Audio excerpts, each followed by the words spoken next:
Apektado ngayon ang mga pag-ulan dulot ng pinagsamang epekto ng LPA at habagat ang malaking bahagi ng Bicol Region, Mimaropa, at ilang bahagi ng Calabarzon.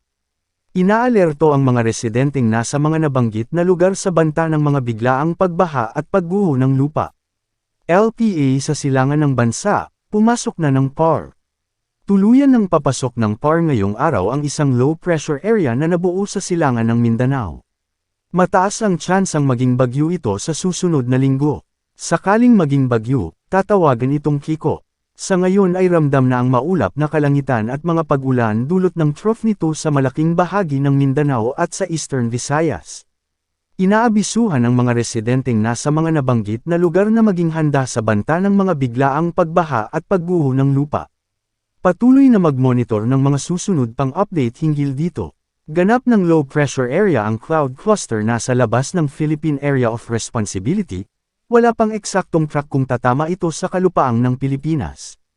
Tropical Cyclone Formation Update. Dahil dito, makakaranas ng maulap na kalangitan na may kalat-kalat na pag-ulan, pagkidlat, at pagkulog na posibleng magdulot ng mga pagbaha o pagguho ng lupa dahil sa katamtaman hanggang kung minsan malakas na pag-ulan sa Batanes, Cagayan, at Ilocos Norte. Trough ng bagyo, dating, Jacinto. Nakakaapekto ito ngayon sa Batanes, Cagayan, at Ilocos Norte. Dahil dito, makakaranas ng maulap na kalangitan na may kalat-kalat na pag-ulan, pagkidlat, at pagkulog na posibleng magdulot ng mga pagbaha o pagguho ng lupa dahil sa katamtaman hanggang kung minsan malakas na pag-ulan sa Batanes, Cagayan, at Ilocos Norte. Southwest Monsoon o Habagat. Nakakaapekto ito ngayon sa nalalabing bahagi ng bansa. Dahil dito, makakaranas ng maulap na kalangitan na may kalat-kalat na pag-ulan, pagkidlat, at pagkulog na posibleng magdulot ng mga pagbaha o pagguho ng lupa dahil sa katamtaman hanggang kung minsan malakas na pag-ulan sa Mimaropa, Zamboanga Peninsula, Northern Mindanao, at ang nalalabing bahagi ng Visayas.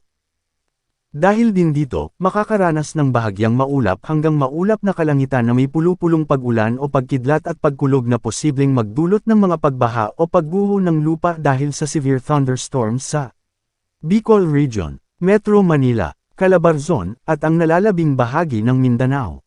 Localized thunderstorms. Makakaranas ng bahagyang maulap hanggang maulap na kalangitan na may pulu-pulong pag-ulan o pagkidlat at pagkulog na posibleng magdulot ng mga pagbaha o pagguho ng lupa dahil sa severe thunderstorms sa nalalabing bahagi ng Luzon.